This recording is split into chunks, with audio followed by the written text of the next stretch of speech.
যিনি শহীদ হয়েছেন আপনার কি হয়?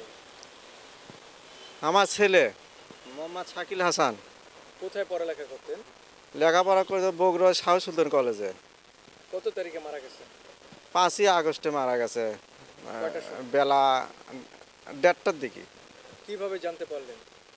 আমি জানতে পারছি আমাকে গ্রামের লোক আমার খালি দৌড়ি করতেছে। আমি গেছিলাম হাটত, বলতেছে ভাই তোমার ছেলে কি কোনো কিছু হয়েছে? আমি না, কালকে রবিবার ওর সাথে কথা হয়েছে। তা বলছে বাড়িতে যাও তো। আমি হাটে গেছিলাম, বলছে বাড়িতে যাও তো, যা দেখো তো কী খবর টবর। আমি বাড়িতে এসে আমার ছেলের কাছে ফোন দিলাম, ছেলে ফোন আর ধরে না। আমার শালা আসলো, শালা বলল যে তিনি মারা গেছে।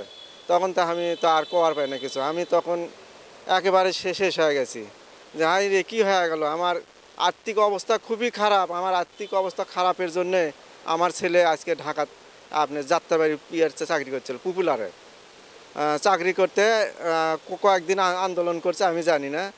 সে আন্দোলনে প্রমাণ সব কিছু আছে। তারপরে আমি বুঝতে পারলাম যে সত্যিকারই আন্দোলন করছে।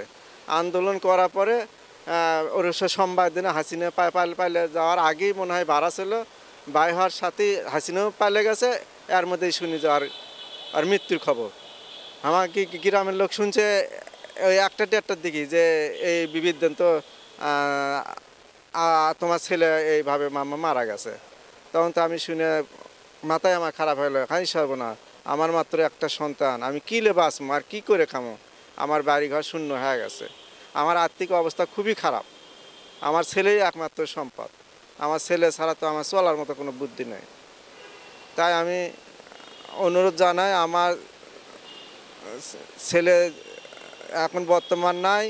এখন ছেলে আমার চলে গেছে দুনিয়ার থেকে বিদেয় হয়ে, যাতে আমার সচ্ছলভাবে চলে সেই দিকে যেন আমার সরকার দেখে।